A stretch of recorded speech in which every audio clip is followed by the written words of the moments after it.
ನಮಸ್ಕಾರ. Welcome to ಆಹಾರ ಆರೋಗ್ಯ ಅಧ್ಯಾತ್ಮ ದ ಲೈಟ್ ಆಫ್ ಸಂಸ್ಕಾರ. ಇವತ್ತು ನಮ್ಮೊಂದಿಗಿದ್ದಾರೆ ಡಾಕ್ಟರ್ ಕಿಶೋರ್ ಕೆವಿ.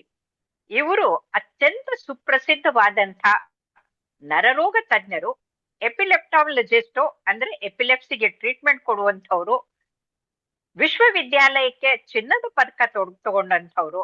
ಅದಲ್ಲದೆ ಅಡ್ವಾನ್ಸ್ ಟ್ರೈನಿಂಗ್ ಅನ್ನ ನಿಮ್ಹ್ಯಾಂಟ್ನಲ್ಲಿ ಪಡೆಯೋದಲ್ಲದೆ ನಿಂದ ಯುನೈಟೆಡ್ ಕಿಂಗ್ಡಮ್ ಇಂದ MRCP ಕೂಡ ತಗೊಂಡಿದ್ದಾರೆ. ಅದರ ಜೊತೆಗೆ ಅವರು ಈ ಎಪಿಲೆಪ್ಸಿಗೆ ಮತ್ತೆ ಮಿಕ್ಕಿದ ಕಾಯಿಲೆಗಳಿಗೆ ಟ್ರೀಟ್ಮೆಂಟ್ ಕೊಡೋದ್ರ ಎತ್ತಿದ ಕೈ. ಇವತ್ತು ಅವರು ನಮಗೆ ಈ ಡಿಮೆನ್ಷಿಯಾ ಅಂದ್ರೆ ಮರುವು ಅಂದ್ರೆ ಏನು ಅಂತ ತಿಳಿಸ್ಕೊಡಕ್ ಬಂದಿದ್ದಾರೆ. ನಮಸ್ಕಾರ ಕಿಶೋರ್ ಅವರೇ, ಸ್ವಾಗತ. ನಮಸ್ಕಾರ. ನಮಸ್ಕಾರ, ಥ್ಯಾಂಕ್ ಯು. ನಮ್ಮ ಕನ್ನಡದಲ್ಲಿ 60ಕ್ಕೆ ಅರಳು ಮರಳು ಅಂತಂತೀವಿ. ಆದ್ರೆ ನಾನ್ ನೋಡಿದೀನಿ, ನಮ್ಮ ಅಜ್ಜ ಅಪ್ಪ 93, 95 ಆದ್ರೂ ಕೂಡ ಅವ್ರಿಗೆ ಯಾವ ಮರುವು ಬಂದಿರ್ಲಿಲ್ಲ. ಸಾವು ಬಂದಾಗ್ಲೂ ಕೂಡ ಅವ್ರ ಮೈಂಡ್ ಬಹಳ ಕ್ಲಿಯರ್ ಆಗಿತ್ತು. ಇನ್ನು ಕೆಲವ್ರು ಜನರನ್ನ ನೋಡ್ತೀವಿ, 60 ಯಾಕೆ ಇನ್ನು 50ಕ್ಕೇನೆ ಅಲ್ಲಿಟ್ಟಿದ್ದೆ ಎಲ್ಲಿ ಹೋಯ್ತು, ಇಲ್ಲಿಟ್ಟಿದ್ದೆ ಎಲ್ಲಿ ಹೋಯ್ತು ಅಂತ ಹುಡ್ಕೋದ್ರಲ್ಲೇ ಇಡೀ ಜೀವನ ಎಲ್ಲ ಹುಡ್ಕೋದ್ರಲ್ಲೇ ಕಳೀತಾರೆ, ಎಲ್ಲಿಟ್ಟೆ ಏನ್ ಸಾಮಾನು ಅಂತಂದು. ಹಾಗಾದ್ರೆ ಈ ಮರುವು ಅನ್ನೋದು ಸಹಜನ ಅಥವಾ ಅದೊಂದು ರೋಗನ? ಏನದು? ಸೊ ಇವಾಗ ಮರುವು ಮರುವು ಅನ್ನೋದು ತುಂಬಾ ಸಹಜ.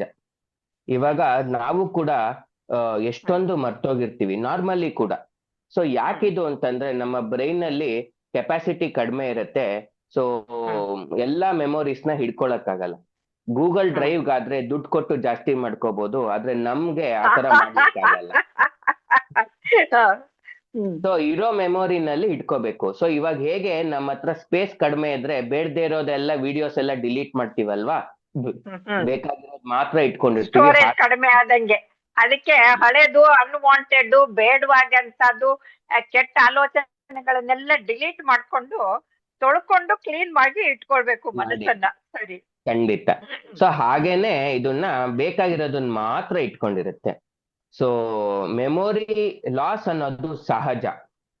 ಚಿಕ್ಕ ವಯಸ್ಸಿರ್ಲಿ ದೊಡ್ಡ ವಯಸ್ಸಿರ್ಲಿ, ಈವನ್ ಮಕ್ಕಳು 5 years ತಾಯಿ ಎಷ್ಟು ಕಷ್ಟಪಟ್ಟು ನೋಡ್ಕೊಂಡಿರ್ತಾರೆ, ಅದ್ಯಾವ್ದು ಮೆಮೊರಿನೇ ಇರಲ್ಲ ಮಗುಗೆ. ಸೊ ಒಂದೇ ಅಲ್ಲ, ಈಗ ಓದಿರ್ತಾರೆ, ಈಗ ಓದಿದ್ದು ಪಾಠ ನೆಕ್ಸ್ಟ್ ನೆನ್ಪಿರೋದಿಲ್ಲ ಮಕ್ಕಳಿಗೆ. ಅದು ಮೆಮೊರಿ ಲಾಸ್ ಅಂತ ಅನ್ಬೇಕಾ ಅಥವಾ ಅವ್ರು ಗಮನ ಕೊಟ್ಟು ಓದ್ತಾ ಇಲ್ವಾ ಏನು ಅಂತ ಗೊತ್ತಾಗಲ್ಲ ಅದು. ಹಾ, ಸೊ ಅದು ಯೂಶಲಿ ಅದೇ ತರನೇ. ಸೊ ಯಾರು ಡಿಸೈಡ್ ಮಾಡ್ತಾರೆ ಯಾವ ಮೆಮೊರಿ ಅಂತ ಅಂದ್ರೆ, ಇವಾಗ ಒಂದು ಹಳೇದು ಒಂದು ಏನೋ 101 ನೆನಪು ಎದೆ ಆಳದಿಂದ ಅಂತ ಒಂದು ಹಾಡಿದೆ. ಸೊ ಮೆಮೊರೀಸ್ ತಲೆ ಆಳದಲ್ಲಿದ್ರು ಕೂಡ ಎದೆ ಆಳ ಅಂತ ಯಾಕಂದಿದ್ದಾರೆ ಅಂದ್ರೆ ಎಮೋಷನಲ್ ಮೆಮೊರೀಸ್ ಅಥವಾ ಎಸ್ ವಿತ್ ಎಮೋಷನಲ್ ಸಿಗ್ನಿಫಿಕೆನ್ಸ್ ಮತ್ತೆ ನಡೆದಿರೋಂಥದ್ದು ಘಟನೆಗಳು ಇವೆಲ್ಲ ತುಂಬಾ ನಮ್ಮಲ್ಲಿ ಮೆಮೊರಿ ಆಗಿ ಉಳ್ಕೊಳ್ಳುತ್ತೆ, ಪರ್ಮನೆಂಟ್ ಮೆಮೊರಿ ಆಗಿ. ಸೊ ಅದಕ್ಕೋಸ್ಕರನೇ ಸೊ ನಾವು ಓದ್ಬೇಕಾದ್ರೂ ಇಷ್ಟಪಟ್ಟು ಓದಿ ನಮಗ್ ತಿಳ್ಕೋಬೇಕು ಆ ತರ ಓದಿದ್ರೆ ತುಂಬಾ ದಿನ ಉಳ್ಕೊಳ್ಳುತ್ತೆ ನಮ್ಮ ಮೆಮೊರಿ. Okay okay. ಆಮೇಲೆ ಈಗ ಕೆಲವ್ರಿಗೆ ಎಲ್ಗೂ ಹೋಗ್ತಾ ಇರ್ತಾರೆ, ತಮ್ಮ ಮನೆಗ್ ಬರೋದೇ ಮರ್ತ್ ಬಿಡ್ತಾರೆ. ಆಮೇಲೆ ಇನ್ ಕೆಲವ್ರಿಗೆ ಹೆಸರುಗಳೇ ನೆನಪಾಗಲ್ಲ, ಭಾಷಣ ಮಾಡ್ತಾ ಇರ್ತಾರೆ, ಅವರು ಅವರು ಅವರು ಅನ್ಕೊಂಡು ಇದ್ ಮಾಡ್ತಾ ಇರ್ತಾರೆ. ಇದೇನು ರೋಗನ? ಯಾವ ತರದ್ದು ಕಾಯಿಲೆ ಇದು? ಸೊ ಇವಾಗ ಈ ಮೆಮೊರೀಸ್ ಅಲ್ಲಿ ಯಾವ ತರ ಮೆಮೊರೀಸ್ ಮರೆಯೋದು ನಾರ್ಮಲ್, ಯಾವ ತರ ಮೆಮೊರೀಸ್ ಮರೆಯೋದು ಅಬ್ನಾರ್ಮಲ್ ಅಂತ ಹೇಳಿ ಒಂದು ಅರ್ಥ ಮಾಡ್ಕೋಬೇಕು. ಸೊ ಈ ಮೆಮೊರೀಸು ಏನೇ ಮರ್ತರು ನಮ್ಮ ದಿನನಿತ್ಯ ಆಕ್ಟಿವಿಟೀಸ್ಗೆ ಪ್ರಾಬ್ಲಮ್ ಆಗದೆ ಇದ್ರೆ ಅದು ನಾರ್ಮಲ್ ಅಂತ ಓವರ್ ಆಲ್ ಒಂದು ಅರ್ಥ ಮಾಡ್ಕೋಬೇಕು. ದಿನನಿತ್ಯ ಆಕ್ಟಿವಿಟೀಸ್ಗೆ ಪ್ರಾಬ್ಲಮ್ ಆದ್ರೆ ದಟ್ ಈಸ್ ಕಾಸಿಂಗ್ ಏನೋ ರಿಯಲ್ ಪ್ರಾಬ್ಲಮ್ ಅಂತ ಅರ್ಥ. ಸೊ ಇವಾಗ ಈ ನೇಮ್, ಸೊ ಕೆಲವ್ರಿಗೆ ಪರ್ಸನಾಲಿಟಿ ಬೇಸಿಸ್ ಅಲ್ಲೇನೆ ಕೆಲವ್ರಿಗೆ ನೇಮಿಂಗ್ ಅಷ್ಟು ಚೆನ್ನಾಗಿರಲ್ಲ. ಇವಾಗ ನನ್ಗೂ ಕೂಡ ನಾನ್ name recalling is very poor. ನನ್ಗೆ ಬೇರೆ ಎಲ್ಲ ಮೆಮೊರೀಸ್ ಚೆನ್ನಾಗಿದ್ರು ಕೂಡ ಅಂಡ್ ಇದೇ ತರ ತುಂಬಾ ಜನ ಪರ್ಸನಾಲಿಟಿ ವೈಸ್ ಆ ತರ ಇರ್ತಾರೆ. ಅವ್ರಿಗೆ ನೇಮ್ ರೀಕಾಲ್, ಫೇಸ್ ರೆಕಗ್ನಿಷನ್ ಚೆನ್ನಾಗಿರುತ್ತೆ, ನೇಮ್ ರೀಕಾಲ್ ಚೆನ್ನಾಗಿರಲ್ಲ. ಅಂದ್ರೆ ಇದು ಬೇಸ್ ಲೈನ್ ಅವ್ರ ಮುಂಚೆಯಿಂದಾನೆ. ಸೊ ಯಾವಾಗ ಮುಂಚೆ ಎಲ್ಲ ಚೆನ್ನಾಗಿತ್ತು ಆಮೇಲೆ ನೇಮ್ ರೀಕಾಲ್ ಕಡಿಮೆ ಆಯ್ತು, ದಟ್ ಈಸ್ ಸಿಗ್ನಿಫಿಕೆಂಟ್. ಆಮೇಲೆ ನಾಮಿನಲ್ ಎಫೇಸಿಯಾ ಅಂತ. ಕರೆಕ್ಟ್ ಅದು ಅಂದ್ರೆ ಮುಂಚೆ ಇರ್ಲಿಲ್ಲ, ಆಮೇಲೆ ಬಂತು, ದಟ್ ಈಸ್ ಸಿಗ್ನಿಫಿಕೆಂಟ್. ಮುಂಚೆಯಿಂದ ಇದ್ರೆ that is okay, there part, because they ಅವ್ರ ಆರ್ ನಾಟ್ ನೇಚರ್ ಅಂತ. ಹಾ. ನೇಚರ್. ಸೆಕೆಂಡು, ಈ ಮನೆಗೆ ಕಳ್ದೋಗೋದು ಅದೆಲ್ಲ this is a very serious memory loss ಅಂತಾನೆ ಹೇಳ್ಬೋದು. ಹಾ. ಯಾಕೆ ಹಾ. ಅಂತಂದ್ರೆ ಹೊಸ ಜಾಗದಲ್ಲಿ ಕಳ್ದೋಗೋದು ಇಸ್ ಓಕೆ, ಬಿಕಾಸ್ ಹಾ. ನಮಗೂ ಕೂಡ ಹಾ. ಎಲ್ಲ ಹೋದಾಗ ಎಲ್ಲಿ ಬಂದ್ವಿ ಅಂತ ಗೊತ್ತಾಗಲ್ಲ. ಅಲ್ಲ, ನೀವು ಬಟ್ ಹೊಸದಂದಾಗ ನೆನ್ಪಾಯ್ತು, ಒಂದ್ಸಲ ರೈಲ್ವೆ ಟ್ರಾವೆಲ್ ಮಾಡ್ಬೇಕಾದ್ರೆ ಒಬ್ಬ ಹಣ್ಣನ್ನು ಬುದುಕ ಮೊಮ್ಮಗನ ಹೆಸರು ಕರ್ಕೊಂಡು ಬೋಗಿಯಿಂದ ಬೋಗಿ ಹೋಗ್ತಾನೆ ಇದ್ದಾರೆ. ಪಾಪ ಅವ್ರು ಟಾಯ್ಲೆಟ್ ಬಂದವರು ಯಾವ ಕಡೆಗೆ ಅಂತ ಮರ್ತ್ ಬಿಟ್ಟಿರ್ತಾರೆ. ಆಮೇಲೆ ನೋಡಿದ್ರೆ ಚೆನ್ನಾಗೇ ಇದ್ರು ಅವರು. ಸೊ ಅದು ಕಾಯಿಲೆ ಅಲ್ಲ ಅಲ್ವಾ? ಅಲ್ಲ, ಹೊಸ ಕಡೆ ಆಗೋದು ಸಹಜ, ತುಂಬಾ ಜನಕ್ಕೆ ಆಗ್ಬೋದು. ಬಟ್ ಅಂಡ್ ಎವ್ರಿ ಟೈಮ್ ಆಗ್ತಾ ಇದ್ರೆ, ಸೊ ಪದೇ ಪದೇ. ಅಂಡ್ ಇನ್ನೊಂದು, ಹಾ ಎವ್ರಿ ಟೈಮ್ ಹೊಸ ಕಡೆ ಆಗೋದು ಪ್ರಾಬ್ಲಮ್ ಸಾಲ್ವಿಂಗ್ ಆಗ್ತಾ ಇಲ್ಲ. ಇವಾಗ ನಮಗೂ ಅಷ್ಟೇ, ಎಲ್ಲಾರು ನಾವು ಕಳ್ದೋದ್ರು we will go back to the known place, ಅಲ್ಲಿ ಕೇಳ್ಕೊಂಡು ಹೆಂಗೋ ವಾಪಸ್ ಬರ್ತೀವಿ. ಸೊ ಫೆಮಿಲಿಯರ್ ಪ್ಲೇಸಸ್ ಅಲ್ಲಿ ಆದ್ರೆ, ಮನೆ ಹತ್ರ ಗೊತ್ತಿರೋ ಪ್ಲೇಸಸ್, ಹುಟ್ಟಿರೋ ಅಂತ ಮನೇಲಿ ಏನಾದ್ರು ತೊಂದರೆ ಬರೋದು, ಆ ಜಾಗದಲ್ಲಿ ಬಂದ್ರೆ that is A serious memory loss ಅಂತಾನೆ ಕನ್ಸಿಡರ್ ಮಾಡ್ಬೇಕಲ್ಲ. ಆಮೇಲೆ ಇತ್ತೀಚಿನ ದಿನದಲ್ಲಿ ಡಿಮೆನ್ಷಿಯಾ ಅಂತ ಇದ್ದಾರೆ. ಇದೇನು ಡಿಮೆನ್ಷಿಯಾ ಅಂದ್ರೆ ಏನು ಅಂತ? ಓಕೆ, ಸೊ ಇವಾಗ ನಮ್ಮ ಮೆದುಳು ಸೂತ್ರಧಾರ, ಕೈ ಕಾಲೆಲ್ಲ ಪಾತ್ರಧಾರಿಗಳು. ಅಂತಂದ್ರೆ ಎಲ್ಲ ಕಂಟ್ರೋಲ್ ಮಾಡೋದು ನಮ್ಮ ಮೆದುಳೇನೆ. So memory is just a part of our intellect ಅಂತ, ಅಂದ್ರೆ ಕಾಗ್ನಿಷನ್ ಅಂತ ಹೇಳ್ಬೋದು. ಇವಾಗ ನೋಡೋದನ್ನ ಅಂಡರ್ಸ್ಟ್ಯಾಂಡ್ ಮಾಡ್ಕೊಳ್ಳೋದು, ಅದಲ್ದಲೆ ಕ್ಯಾಲ್ಕುಲೇಷನ್ಸ್ ಇರ್ಬೋದು, ಪ್ರಾಬ್ಲಮ್ ಸಾಲ್ವಿಂಗ್ ಬಿಹೇವಿಯರ್ ಇರ್ಬೋದು, ಅದಾದ್ಮೇಲೆ knowing yourself in space, ಮತ್ತೆ ಮೆಮೊರಿ ಅಂಡ್ ದಟ್ ಶಾರ್ಪ್ನೆಸ್, ಇವೆಲ್ಲಾನು ಒಂದಾಗಿ ನಾವು ಕಾಗ್ನಿಷನ್ ಅಂತ ಹೇಳ್ತೀವಿ, ಅಂದ್ರೆ ಬುದ್ಧಿ ಚುರುಕುತನ ಅಂತ ಹೇಳ್ತೀವಿ. Memory is just a part of it. So dementia ಅಂದ್ರೆ ಮೆಮೊರಿ ಪ್ಲಸ್ ಸಮಥಿಂಗ್ ಎಲ್ಸ್. ಈ 6-7 ಭಾಗದಲ್ಲಿ 2 or 3 involvement is so severe. ಅದು ದಿನನಿತ್ಯ ಆಕ್ಟಿವಿಟಿ ಚಟುವಟಿಕೆಗಳಿಗೆ ಪ್ರಾಬ್ಲಮ್ ಆಗ್ತಾ ಇದೆ, ಅವ್ರು ನಾರ್ಮಲ್ ಆಗಿ ಫಂಕ್ಷನ್ ಮಾಡಕ್ ಆಗ್ತಾ ಇಲ್ಲ ಅಂದಾಗ ನಾವು ಅದನ್ನ ಡಿಮೆನ್ಷಿಯಾ ಅಂತ ಹೇಳ್ತೀವಿ. Not only memory may be A part of it. ಇದು MCI ಅಂದ್ರೆ ಏನು? ಎಷ್ಟೋ ಕಡೆ ಡಾಕ್ಟರ್ಗಳು ಇದು MCI ಆಗಿದೆ ಅಂತಂತಾರೆ, ಅದು ನಮ್ಗೆ ಅರ್ಥ ಆಗಲ್ಲ. ಅದೇನದು? ಸೊ MCI ಅಂದ್ರೆ ಮಿನಿಮಲ್ ಕಾಗ್ನಿಟಿವ್ ಇಂಪೇರ್ಮೆಂಟ್ ಅಂತ. ಅಂದ್ರೆ ಅಡ್ಡಗೋಡ ಮೇಲೆ ದೀಪ ಇಡೋ ತರ, ಈ ಕಡೆ ಡಿಮೆನ್ಷಿಯಾ ಅಲ್ಲ. ಬಟ್ ಇದು ಮೋಸ್ಟ್ ಇಂಪಾರ್ಟೆಂಟ್ ಏನು ಅಂದ್ರೆ 30% ಆಫ್ MCI ಅವರು ಅಡ್ಗೋಡೆ ಮೇಲೆ ಇರ್ತಾರಲ್ಲ, ಅವ್ರು ನಾರ್ಮಲ್ ಆಗಿ ಬೀಳ್ಬಿಡ್ತಾರೆ 30%. ಸೊ ಇನ್ 30% ಈ ಕಡೆ ಬಿದ್ರೆ ಪರವಾಗಿಲ್ಲ, ಆ ಕಡೆ ಬಿದ್ರೆ ಕಷ್ಟ. ಸೊ 30% MCI ಅಲ್ಲೇ ಕಂಟಿನ್ಯೂ ಆಗಬಹುದು. ಇನ್ 30% ಈ ಕಡೆ ಬೀಳುವಂತ ಚಾನ್ಸಸ್ ಇರುತ್ತೆ.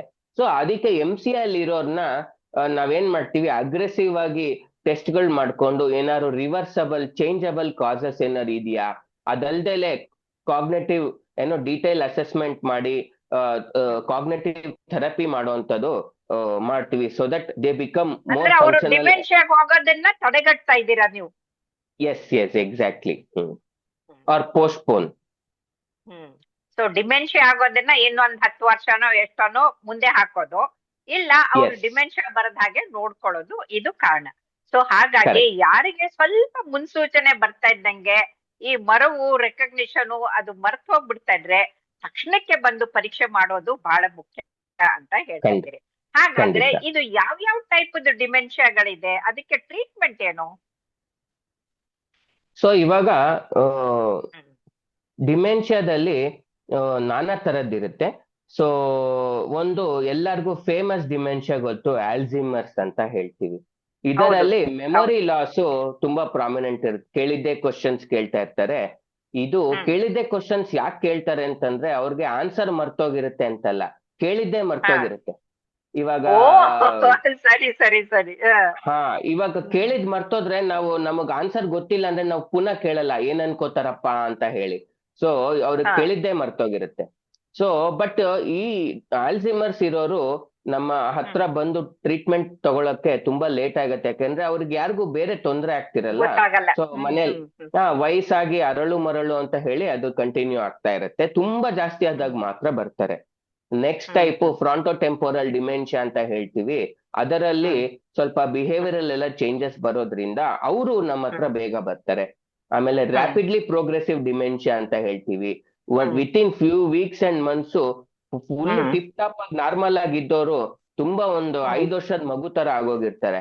ಸೊ ಆ ತರ ಇದ್ದಾಗ ಅವರೆಲ್ಲ ಬೇಗ ಬರ್ತಾರೆ ನಮ್ಮ ಹತ್ರ ಟೆಸ್ಟ್ ಮಾಡಿಸ್ಕೊಳ್ಳಿಕ್ಕೆ. ಲೂಯಿ ಬಾಡಿ ಡಿಮೆನ್ಷಿಯಾ ಹೇಳ್ತೀವಿ. ಅದರಲ್ಲಿ ಈ ವೇ ಫೈಂಡಿಂಗ್ ಡಿಫಿಕಲ್ಟೀಸು ಮತ್ತೆ ಏನೋ ಅವ್ರಿಗೆ ಹ್ಯಾಲುಸಿನೇಷನ್ ಡಿಲ್ಯೂಷನ್ಸ್ ಆಗುವಂತದೆಲ್ಲ ಚಾನ್ಸಸ್ ಜಾಸ್ತಿ ಇರುತ್ತೆ. ಮತ್ತೆ ಅದಕ್ಕೆ ಚಿಕಿತ್ಸೆ ಏನು ಹಾಗಾದ್ರೆ? ಫಸ್ಟ್ ಇದರಲ್ಲಿ ಟ್ರೀಟಬಲ್ ಕಾಸಸ್ ಇದೆಯಾ ಇಲ್ವಾ? ಫಾರ್ ಎಕ್ಸಾಂಪಲ್ ನ್ಯೂಟ್ರಿಷನಲ್ ಇರ್ಬೋದು, ಅಥವಾ ಎನಿ ಮೆಡಿಕೇಶನ್ ಇಂಡ್ಯೂಸ್ಡ್, ಅಥವಾ ಮೆಂಟಲ್ ಹೆಲ್ತ್ ರಿಲೇಟೆಡ್. ಕೆಲವ್ರಿಗೆ ಲೋ ಮೂಡ್ ಡಿಪ್ರೆಷನ್ ಇದ್ರು ಕೂಡ ಒಂದೊಂದ್ಸತಿ ಈ ತರ ಮೆಮೊರಿ ಲಾಸ್ ಗಳಿರ್ಬೋದು.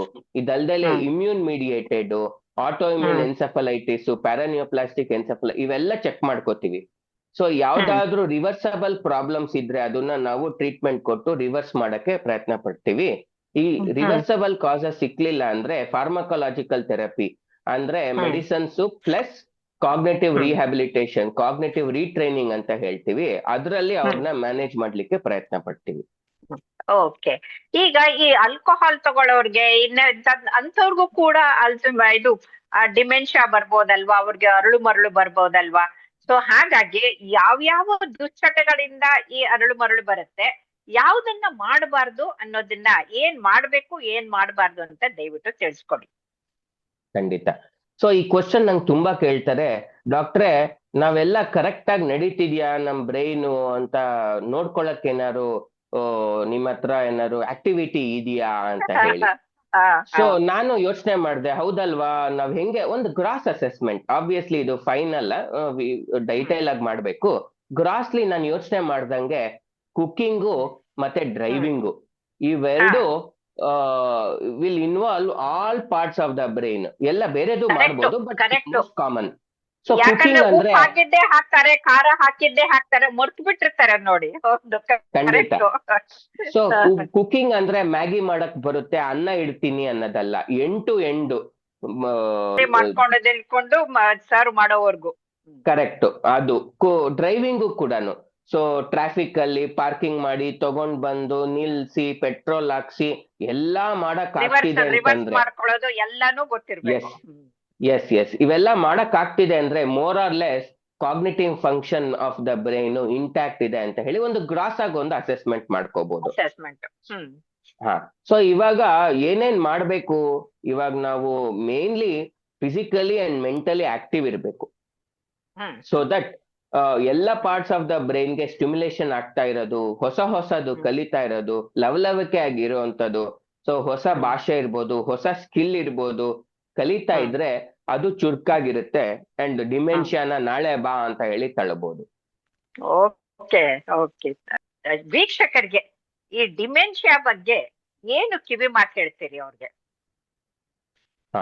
ಸೊ ಇವಾಗ ಮೋಸ್ಟ್ ಇಂಪಾರ್ಟೆಂಟ್, ಡಿಮೆನ್ಷಿಯಾ ಅನ್ನೋದು ಭಯ ಪಡುವಂತದ್ದು ಏನಿರಲ್ಲ. ಯಾಕೆ ಅಂತಂದ್ರೆ ಮೆನಿ ಆಫ್ ದ ಟೈಮ್ಸ್ ಇವಾಗ ಹೊಸ ಹೊಸ ಟೈಪ್ಸ್ ಬಂದಿರೋದ್ರಲ್ಲಿ ಮೆನಿ ಆಫ್ ದೆಮ್ಗೆ ಇಂಪ್ರೂವ್ಮೆಂಟ್ ಆಗುವಂತ ಚಾನ್ಸಸ್ ಕೂಡ ಇರುತ್ತೆ. ಅಂಡ್ ಇದಲ್ದೇಲೆ ನ್ಯೂವರ್ ಮಾಲಿಕ್ಯೂಲ್ಸ್, ಇವಾಗ ಆಲ್ಝೀಮರ್ಸ್ಗೆ ಹೊಸ 2 ಮೆಡಿಸಿನ್ಸ್ ಕೂಡ ರಿಲೀಸ್ ಮಾಡಿದ್ದಾರೆ. ಸೊ ಅದು ಬಟ್ ಎಲ್ಲರಿಗೂ ಸೂಟ್ ಆಗಲ್ಲ, ಅದು ಯಾರಿಗೆ ಏನು ಅಂತ ಅದನ್ನ ನೋಡಿ ನಾವು ತಗೋಬೇಕಾಗಿ ಬರುತ್ತೆ. ಬಟ್ ಮೋಸ್ಟ್ ಇಂಪಾರ್ಟೆಂಟ್ ಏನು ಅಂತಂದ್ರೆ prevention is better than cure. So please be active, please learn. ಹೊಸ ಅದು ಕಲಿತಾ ಇದ್ರೆ, ಆಕ್ಟಿವ್ ಆಗಿದ್ರೆ, so we can try to prevent or push. ಚಟುವಟಿಕೆಯಿಂದ ಲವಲವಿಕೆಯಿಂದ ಜೀವನ ಉತ್ಸಾಹದಿಂದ ಬದುಕಿದ್ರೆ ಈ ಮರು ಅನ್ನೋದು ಕಡಿಮೆ ಆಗತ್ತೆ ಅಂತ ಹೇಳ್ತಾ ಇದ್ದೀರಿ. ಅದಲ್ಲದೆ ಸ್ಥೂಲ ಕಾಯ ಬಂದವ್ರಿಗೆ ಕೂಡ ಆಲ್ಝೀಮರ್ಸ್ ಬರುತ್ತೆ ಅಂತ ಹೇಳ್ತಾರೆ. ಸೊ ಹಾಗಾಗಿ ಎಷ್ಟು ಸ್ಲಿಮ್ ಆಗಿ ಟ್ರಿಮ್ ಆಗಿ ಆಡ್ಕೊಂಡು ಮಾಡ್ಕೊಂಡು ಸಂತೋಷವಾಗಿರ್ತೀರೋ ಅಷ್ಟು ಒಳ್ಳೇದಂತ ಹೇಳ್ತಾ ಇದ್ದೀರಿ. ತುಂಬಾ ತುಂಬಾ ಧನ್ಯವಾದಗಳು ಡಾಕ್ಟರ್ ಕಿಶೋರ್ ಅವರೇ. ನಮಸ್ಕಾರ. ನಮಸ್ಕಾರ ಮೇಡಮ್. Thank you.